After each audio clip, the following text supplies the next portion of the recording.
ନମସ୍କାର ଆପଣ ସମସ୍ତଙ୍କୁ ତନ୍ତ୍ର ବିଦ୍ୟା ବା ଟେକ୍ ବିଜ୍ଞାନ ଚ୍ୟାନେଲରେ ସ୍ୱାଗତ। ଫ୍ରେଣ୍ଡ, ଏହି ଭିଡ଼ିଓରେ ମୁଁ ଆପଣଙ୍କୁ ଏହି ତାବିଜ ବିଷୟରେ ସବୁ କିଛି କହିଦେବି। ଯେତେବେଳେ ଆପଣଙ୍କ ପାଖରେ ଏହି ତାବିଜ ପହଞ୍ଚିବ ସେହି ସମୟରେ ଆପଣ କେମିତି ପିନ୍ଧିବେ ତାହା ମୁଁ ଆପଣଙ୍କୁ ସର୍ବପ୍ରଥମେ କହିଦେଉଛି।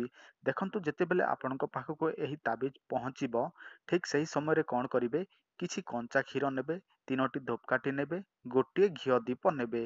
ତାପରେ ଆପଣ ଏହି ତାବିଜକୁ ଯେଉଁ ପ୍ୟାକିଂ କରାହେଇଥିବ ସେଠୁ ବାହାର କରିଦେବେ ଏବଂ ସେଇ କଞ୍ଚା କ୍ଷୀରରେ ଆପଣ ଅଭିଷେକ କରିବେ ଏବଂ ଯେଉଁଠି ଆପଣ ପୂଜା କରନ୍ତି ସେଠି ଏହି ତାବିଜକୁ ରଖିବେ ଏବଂ ସେହି 3ଟି ଧୂପକାଠି ପ୍ରଦାନ କରିବେ ଏବଂ ସେହି ଦୀପ ପ୍ରଦାନ କରିବେ। କିନ୍ତୁ ଆପଣ ଏହି ସବୁ କାର୍ଯ୍ୟ ସକାଳୁ ହିଁ କରିବେ। ଆପଣଙ୍କ ସମସ୍ତ କର୍ମ ମାନେ ସ୍ନାନ ଇତ୍ୟାଦି ସବୁ କିଛି ସାରିବେ, ତାପରେ ଆପଣ ଯେଉଁ ସମୟରେ ପୂଜା କରନ୍ତି ସେହି ସମୟରେ ହିଁ ସବୁ କିଛି କରିବେ। ତାପରେ ଆପଣଙ୍କ ଘରର ଇଷ୍ଟ ଦେବାଦେବୀଙ୍କ ନାମକୁ ସ୍ମରଣ କରିକି ଆପଣ ଏହା ବେକରେ ପିନ୍ଧିବେ କିମ୍ବା ହାତରେ ପିନ୍ଧିବେ। ଏହି ତାବିଜ ପିନ୍ଧିଲେ କ'ଣ କ'ଣ ଫାଇଦା ହୁଏ ସେଇଟା ମଧ୍ୟ ମୁଁ ଆପଣଙ୍କୁ କହିଦେଉଛି। ସର୍ବପ୍ରଥମେ ସର୍ବଜନ ବଶୀକରଣ। ଦେଖନ୍ତୁ, ଏହି ତାବିଜ ପିନ୍ଧିଲେ ଆପଣଙ୍କଠାରେ ସମସ୍ତ ଲୋକ ବଶୀଭୂତ ହେବେ। ସେ ସ୍ତ୍ରୀ ହୁଅନ୍ତୁ କିମ୍ବା ପୁରୁଷ ହୁଅନ୍ତୁ, ସମସ୍ତେ ଆପଣଙ୍କୁ ଦେଖିଲା ମାତ୍ରକେ ଆପଣଙ୍କଠାରେ ବଶବର୍ତ୍ତୀ ହେବେ। ତା ସହିତ ଆପଣଙ୍କର କୌଣସି କାମ ହଉନାହିଁ। ଆପଣ ଯୋଉ ପଟେ ଯାଉଛନ୍ତି ସେପଟେ ଆପଣଙ୍କୁ ନିରାଶ ଏକା ହାତ ଲାଗୁଛି। ଆପଣ ଯେତେ ଚେଷ୍ଟା କଲେ ମଧ୍ୟ ଆପଣଙ୍କର ସବୁ କାମ ବିଫଳ ହେଉଛି। ଆପଣ କୌଣସି ବେପାର କରନ୍ତୁ କିମ୍ବା ଯେକୌଣସି କାର୍ଯ୍ୟସ୍ଥଳରେ ଆପଣ ନିଯୁକ୍ତି ହୋଇଥିଲେ ମଧ୍ୟ ଆପଣଙ୍କର ସେହି କାର୍ଯ୍ୟ ସବୁ ବିଫଳ ହେଉଛି। ତାହେଲେ ମଧ୍ୟ ଆପଣ ଏହି ତାବିଜ ଦ୍ୱାରା ଲାଭ ପାଇପାରିବେ। ଯଦିଚ ଆପଣଙ୍କର ଶତ୍ରୁମାନେ ଅଛନ୍ତି ଏବଂ ଆପଣଙ୍କ ଉପରେ ସେମାନେ କ୍ଷୟକ୍ଷତି କରିବା ପାଇଁ ଚେଷ୍ଟା କରୁଛନ୍ତି, ତାହେଲେ ମଧ୍ୟ ଏହି ତାବିଜ ଥିଲେ ସେମାନେ ଆପଣଙ୍କର କୌଣସି କ୍ଷୟକ୍ଷତି କରିପାରିବେ ନାହିଁ।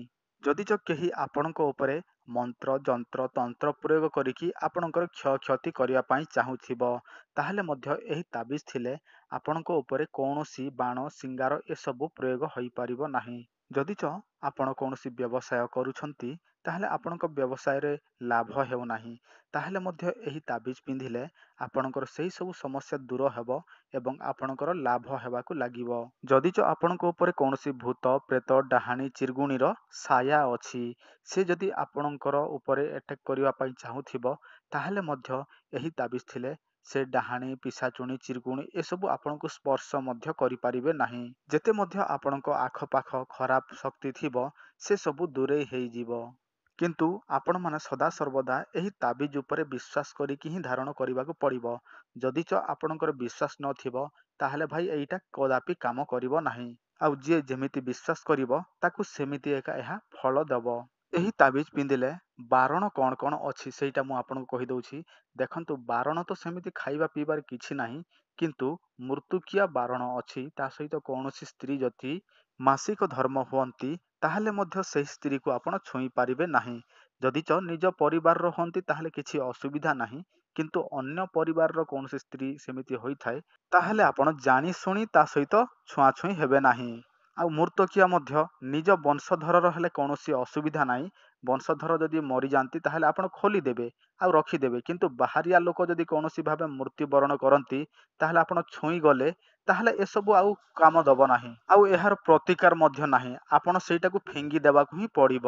ଯଦିଚ କୌଣସି ଭାବେ ଅଜଣାତରେ ଏସବୁ ଛୁଆଁଛୁତ ହୁଏ ତାହେଲେ ତ କିଛି ଅସୁବିଧା ନାହିଁ, କିନ୍ତୁ ଯଦି ଆପଣ ଜାଣି ଶୁଣିକି ଛୁଆଁଛୁତ ହେବେ ତାହେଲେ ଏଇ ତାବିଜ ବିପରୀତ ଫଳ ଆପଣଙ୍କୁ ଦେବାକୁ ଲାଗିବ। ମାନେ ଆପଣ ଏହା ସମସ୍ତ କାମ ପାଇଁ ବ୍ୟବହାର କରୁଛନ୍ତି ଯାହାକି ସକ୍ସେସ୍ ହଉ ବୋଲି, କିନ୍ତୁ ତାହା ବଦଳରେ ସମସ୍ତ କାମ ଆପଣଙ୍କର ଅନସକ୍ସେସଫୁଲ ହବ। ଆଉ ଏହି ତାବିଜ ଆମେ କେମିତି ନିର୍ମାଣ କରିଛୁ ସେଇଟା ମଧ୍ୟ ମୁଁ ଆପଣଙ୍କୁ କହିଦେଉଛି। ଦେଖନ୍ତୁ, ଆମେ ହଜାର ହଜାର ଚେରି ମୂଲିକୁ ସଂଗ୍ରହ କରିକି ଏହି ତାବିଜ ଯାକ ତିଆରି କରୁଛୁ। ଆଉ ଆମେ ଯାହା ମଧ୍ୟ ଆଣିଥାଉ ସେସବୁ ଯଥାବିଧି ନିମନ୍ତ୍ରଣ ପୂର୍ବକ ଏବଂ ତିଥି ବାର ନକ୍ଷତ୍ର ଦେଖିକି ଆମେ ଏସବୁ ଆଣିଥାଉ। ଫଳରେ ଏହା ଚମତ୍କାରଠୁ ଚମତ୍କାର ଭାବରେ କାର୍ଯ୍ୟ କରିଥାଏ।